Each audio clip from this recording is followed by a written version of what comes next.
Today, we will look at the events that took place in 2017 in the American state of Pennsylvania. 20-year-old Alina Sheykhet was a student at the University of Pittsburgh. On October 8, 2017, she stopped answering calls and texts. She was scheduled to meet her parents that morning, but neither her father nor her mother could reach her. They went to her home, and what they found there changed the lives of the Sheykhet family forever. Alina was born in Ivanovo, Russia, and her family moved to the United States when she was 3 years old. Alina was brilliantly talented. She loved singing, dancing, and acting. She touched the hearts of many with her passion and beauty on stage. Alina developed her passion for performing arts at a very early age. Her journey started at the European School of Rhythmic Gymnastics when she was 4 years old. At the age of 5, she was performing solo numbers in out-of-state competitions. In elementary school, she was a student of Tammy Lee's School of Dance, where she obtained starring roles performing her acrobatic dance numbers. In a short period of time, Alina learned dance styles and skills that would take years for most children to master. Because of her exceptional talent, she was privileged to perform in a group of much older, more experienced dancers. In 5th grade, Alina joined Karen Prunzik Broadway Dance Studio. She became adept at multiple styles of dance, including hip-hop, tap, and ballet. True to her Russian heritage, she even served as prima ballerina for the studio. She competed at Onstage New York and Access Broadway, and won multiple awards for her outstanding performances. Throughout the years, Alina also performed at several local Pittsburgh events, including Light Up Night, Macy's Christmas parades, and various events in Robinson Township, Kennywood, and Idlewild Park. Additionally, the confidence that she developed through dance allowed Alina to discover her talent as a singer. She brought audiences to tears with her beautiful renditions of many well-known songs, both on stage in front of an audience and at home with her family. When Alina was 14 years old, she suffered a severe knee injury during a ballet class and underwent a major surgery. After months of physical therapy, Alina received the heartbreaking news that she would not be able to dance competitively or recreationally again. Despite this major setback, she was committed to returning to the stage and was determined to find a way. While at Montour High School, Alina was a member of musical theater, through which she was able to safely exhibit her passion for dance. Alina returned to the stage as a gifted actress, dancer, vocalist, and comedian, shining her light and love on the audience. She starred in several musicals and plays, bringing tears, smiles, and much applause while on stage. Alina also was part of the chorus at Montour, and she performed at many events across the city and continued to shine her light and bring joy to all in attendance. Although Alina's injury prevented her from pursuing her passion as a dancer and performer, her treatment experience inspired her to pursue a career in the medical field. She wanted to help others who had suffered injuries that prevented them from pursuing their dreams. Alina decided that she wanted to become a doctor of physical therapy. Alina had a very close relationship with her parents. In a 2015 Facebook post to her father, she wrote, "Happy Father's Day to the greatest dad out there. Thank you for always being there for me and having my back no matter what. I couldn't get through one day without you. I love you so much, Dad." In another post that same year to her mother, she wrote, "Happy birthday to my gorgeous mother. I can't wait for another year of countless laughs and more memories. You are my best friend, and I love you with all my heart." Alina graduated from Montour High School in 2015 and spent the first 2 years of her college career at University of Pittsburgh, Greensburg. She lived in the Outdoor Adventure and Community Service Living Community during her time at Pitt Greensburg. In fact, she was the vice president of OACS during the spring 2017 semester. She loved participating in an organization that benefited animals and children.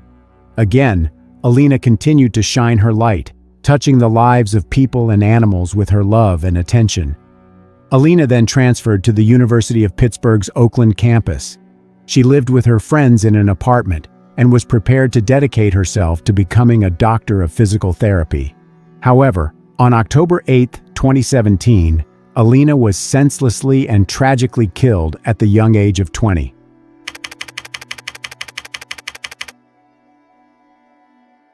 Alina lived in this house with other students at the University of Pittsburgh. Her roommate, Zach Brandner, always remembered the night he last saw Alina alive.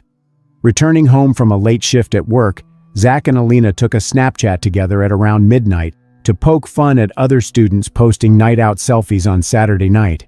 Here's what Zach told reporters when they interviewed him. "We all said goodnight and said I love you like we did every night, and she went up to bed," Zach said. A couple minutes later, Alina texted me the picture we had just taken. That was the last I heard from her. The next morning she was gone. Just over 8 hours later, Alina's mom, Ellie, and dad, Jan, came to pick up their daughter. They were due for a walk in the park for a breast cancer charity. In the interview, Zach talked about what exactly happened that morning. He said, "Her mom came to pick us up at 8:45 a.m. Her mom rings the doorbell and says, 'Is Alina not awake? She isn't answering my calls, let's go wake her up.' I thought she slept through her alarm. Her dad was still in the car with their dog at this point. We went up and her mom started knocking on the door with no answer. This went on for 5 minutes and it started getting really loud. She started shaking the door. You could tell she was starting to get a bit scared, like this wasn't normal. The dog was barking uncontrollably. That's when Ellie called for her husband Jan, who came inside and broke down the door, and then they saw what was inside. At this point, I was halfway up the stairs and all I heard was screaming. Her parents were screaming at the top of their lungs saying, 'Alina's dead, Alina's dead.' It got hard to understand. They started speaking in Russian. It was horrible. They said it looked like her face had been cut off.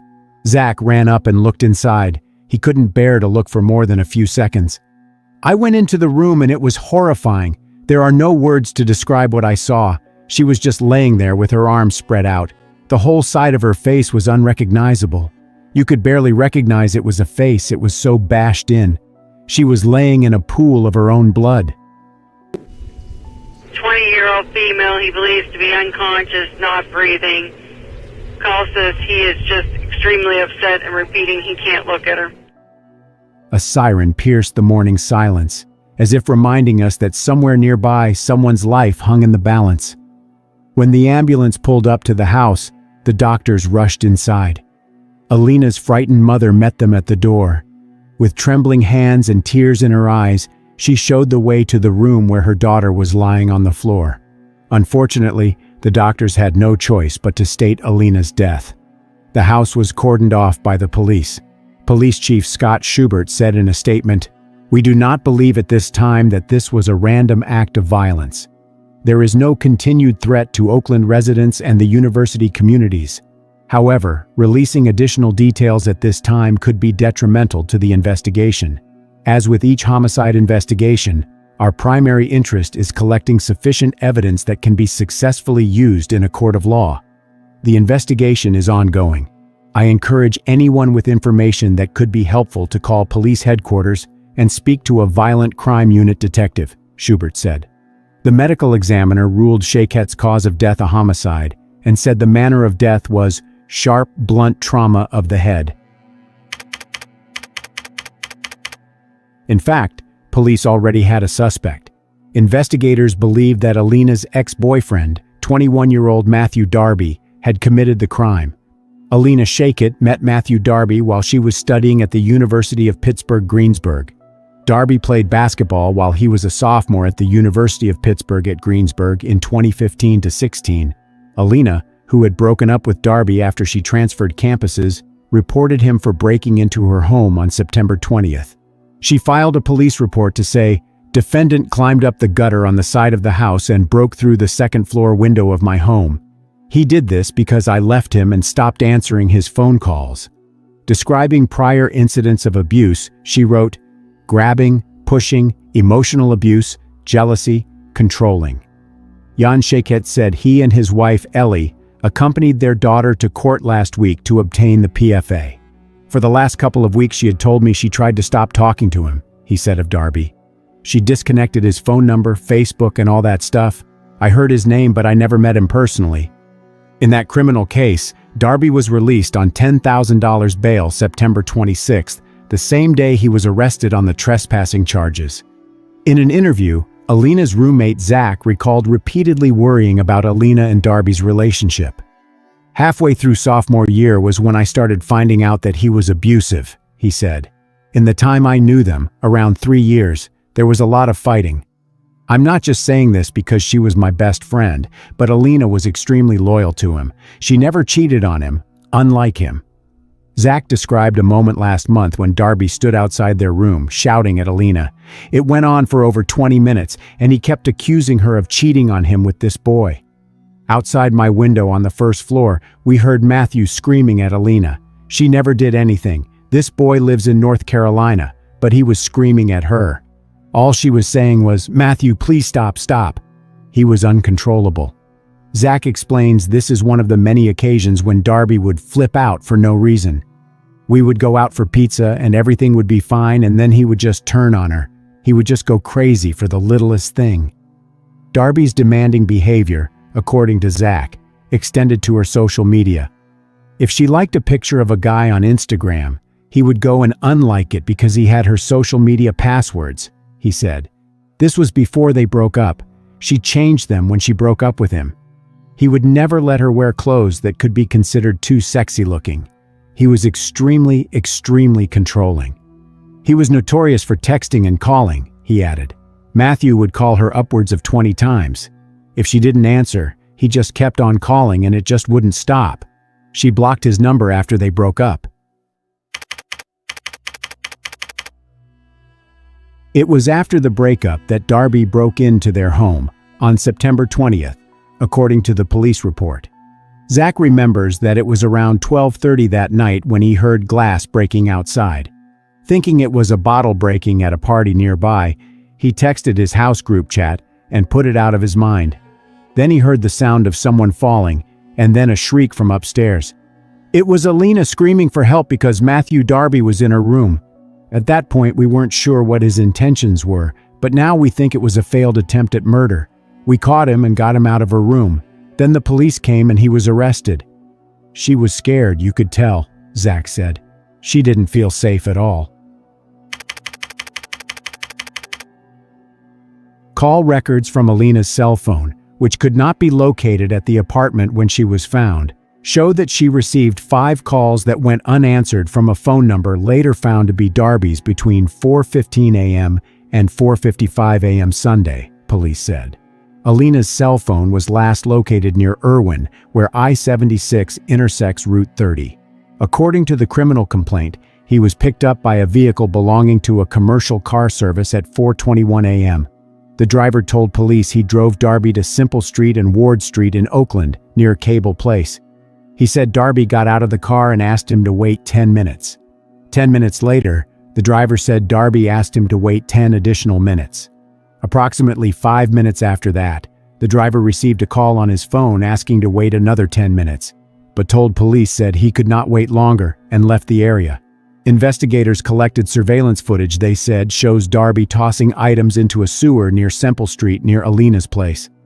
Pittsburgh Police Homicide Detective Edward Fallert said he and other officers found 2 knives and a hammer in the same sewer grate, the latter of which appeared to have hair and skin stuck to the claw portion. Based on the above, police requested a warrant for Darby's arrest. He is charged with criminal homicide, burglary, flight to avoid apprehension, theft by unlawful taking and possessing instruments of crime. A few days after Alina's death, Matthew Darby was arrested in Myrtle Beach, South Carolina.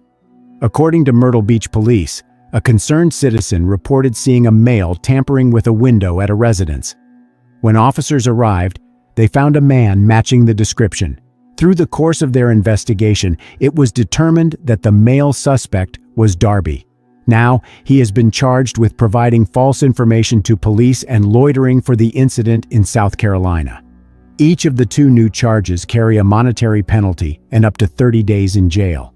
A South Carolina judge denied bond during the hearing. The judge declared Darby a potential flight risk due to the outstanding warrant in Pennsylvania. The judge explained Darby's right to an extradition hearing, or that he could waive that right. Darby then said he wanted his lawyer. He also said he wanted his lawyer when asked to give a plea on the charges in South Carolina.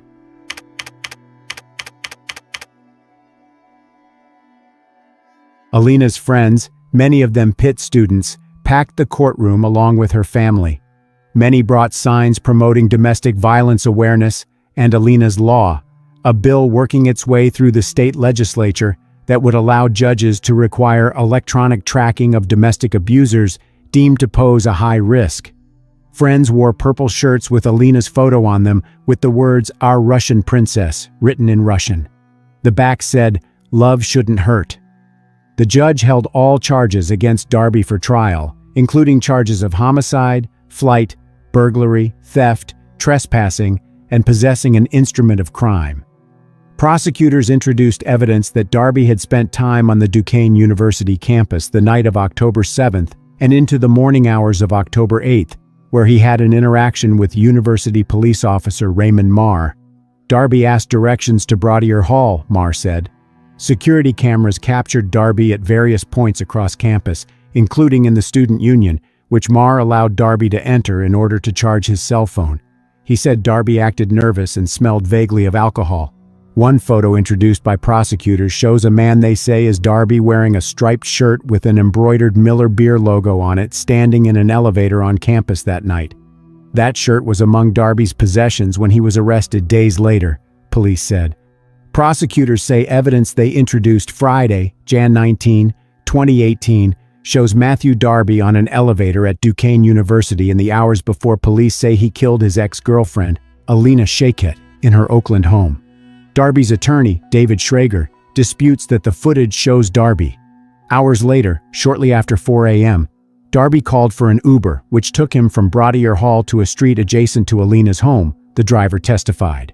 Schrager said anyone using Darby's Uber account could have been the passenger.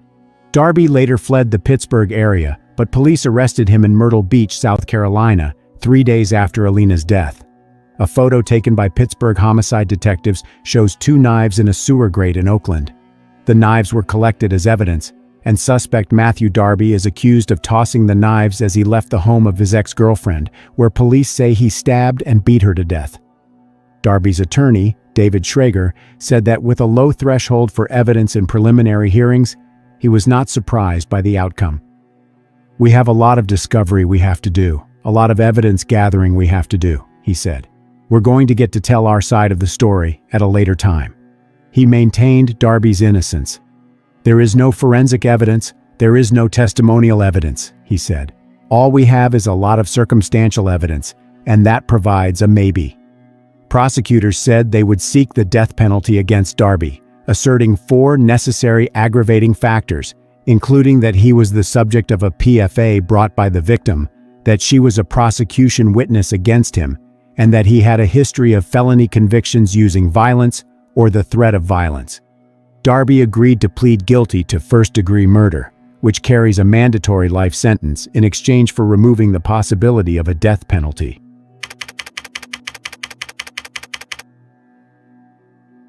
Alina Sheykhet, a bright, vivacious college student, aspired to be a physical therapist and work with young children. It was her dream, her father Jan Sheykhet said, and she worked so hard, she was the best person in the world. "I lost my beautiful princess," he said, crying. "I don't know what else to say." He described his daughter as well-liked and personable with a love of dancing and singing. "She made everyone happy," he said.